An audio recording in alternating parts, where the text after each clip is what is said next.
built to serve.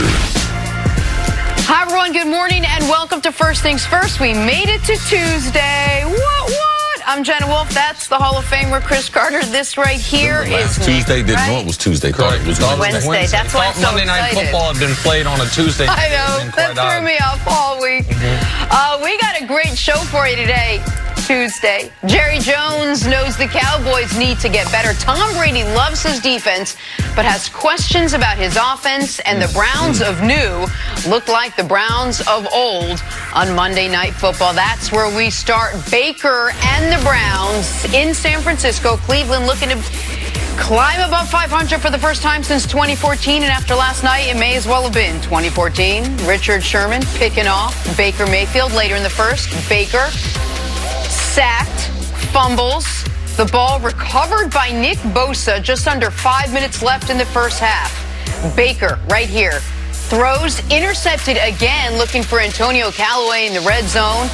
Baker Mayfield with a terrible 8 for 22, 100 yards, 3 turnovers on the night. Oh, and that, Nick Bosa doing Baker's flag plant at Ohio State a few years back. Some people never forget.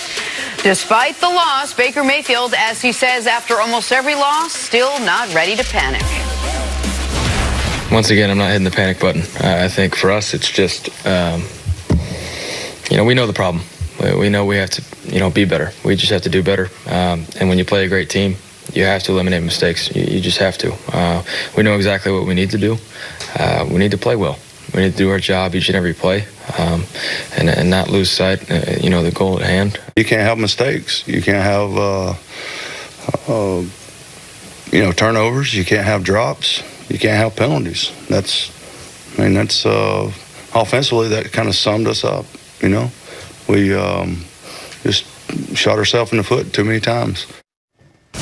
If only that was the first game where they had too many penalties and made too many mistakes and shot themselves in the foot too many times. Nick, what went so wrong for the Browns? Well, everything went wrong for the Browns. And there was a moment in this game where it looked like, despite the terrible start, the Browns were actually going to be able to get back into it. They're down 14-3. They're driving. Baker throws one of his few good passes of the day to Antonio Callaway, the young receiver fresh off suspension. Callaway is going to fall into the end zone, catch a touchdown. It's going to be 14-10. Callaway somehow not only doesn't catch it, pops it up in the air, it is intercepted, and the route is on. I bring that up for this reason. That was the last moment the Browns had a chance to win.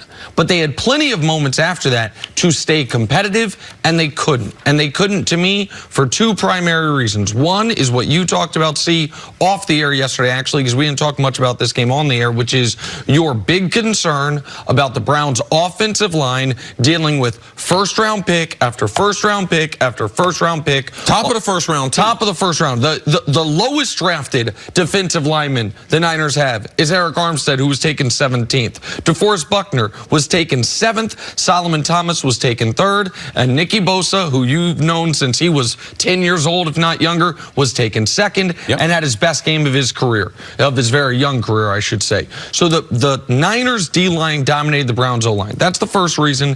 And the second reason is Baker Mayfield was awful again.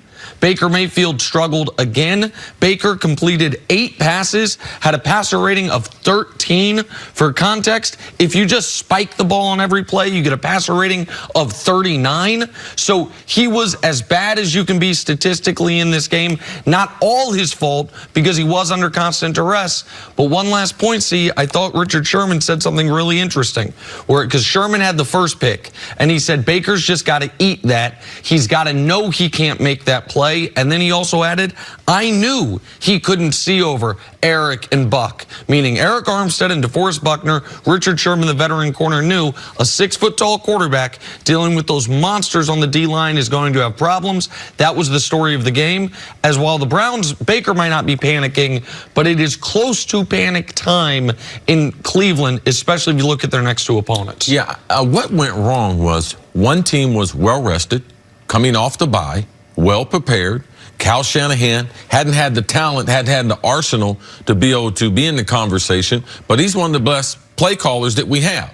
And regardless of what people try to say about Kyle Shanahan, all these young guys, they're turned into head coaches, your guy there with the Rams and everything, Sean McVay, It's a lot of hocus pocus, but man, they're trying to hit you in your belly with a gut shot trying to run the football. It's not trying to throw the football. It's not like college. It looks very, very different than pro football, but Cal Shanahan is a very good coach. And you could see they had it scripted out as far as what they wanted to do against that Browns defense, and they went to attacking them.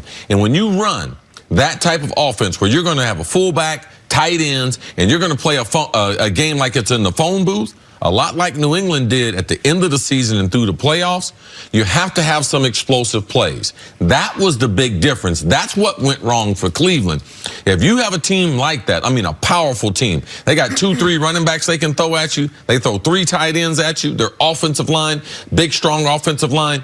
You have to try to stop them from big plays. And from the first snap, as you could see, they ran that inside zone and he cut it back. And Cleveland was ready for it. They had 8 guys in the box. The 49ers, that play and every other play that I saw last night knocked Cleveland off the ball the same way Cleveland went and attacked Baltimore.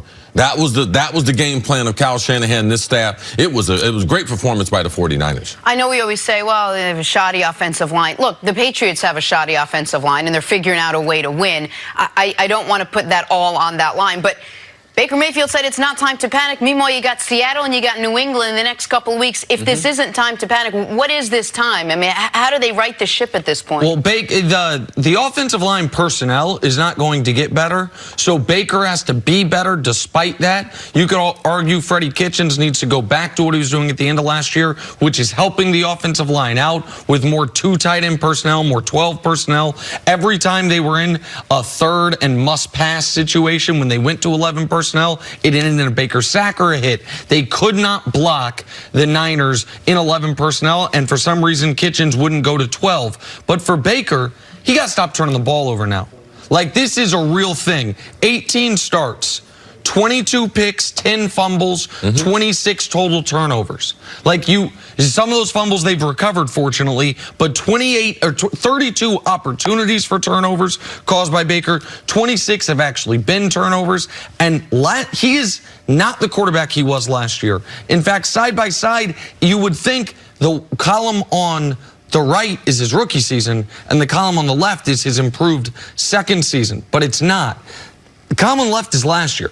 Column on the right is this year. That is obviously a line going in the absolute wrong direction. It's not all because they lost Kevin Zeitler, their offensive guard, in the offseason. Baker's been turning the ball over and has not been making the big plays that he made last season. First game of his career without a touch. First start of his career without a touchdown last night. Just part of the problem. Well, they don't have to hit the panic button yet, but they do have to make some serious decisions. And you could see 2 of Baker's interceptions. They were trying to throw the ball to who? Antonio Callaway, another guy coming off suspension. It's his first game back, trying to force feed him. During the game, I felt as if they were trying to get Odell Beckham, and they were so trying to get him involved in the game instead of attacking the 49ers defense. 49ers, what they did was attack the Browns defense. What Cleveland, I thought they were doing was calling plays to try to make people happy. Antonio's coming back. Let's get him a couple balls. Odell, we didn't get him involved in the Baltimore game, even though we looked great. Let's get him involved early. Let's have him throw a pass. Man, Odell completes that pass early in the first play of the game. They didn't get a completed pass for another 14 minutes. So for Freddie Kitchens, they have to decide, with that offensive line being weak, do I play more tight ends? Do I put one of those wide receivers on the bench? That is a real question. And the other thing is, we better give San Francisco some credit. Yes. Because we might get to December and look back and say, man, did we miss it? I'm not going to be a part of that, all right? This is a good football team after a week's rest that I believe was well coached in Cleveland, does not match up with the San Francisco 49ers, especially on that offensive line. But I guarantee you, we're going to be on this TV a lot on Sundays and Mondays talking about San Francisco, and you know what? Made another offensive line look bad, because that defensive line right now is on par to be the best defensive line that we have in the NFL. 2 undefeated teams left in the league, one of them because of last night, the San Francisco 49ers and the New England Patriots. Much more on this game coming up. Chris Canty's going to stop by, but on the other side, Jerry Jones says his Cowboys have to get better. That's next on FS1. You can always check us out on the Fox Sports channel. That's on Sirius XM. We'll be right back.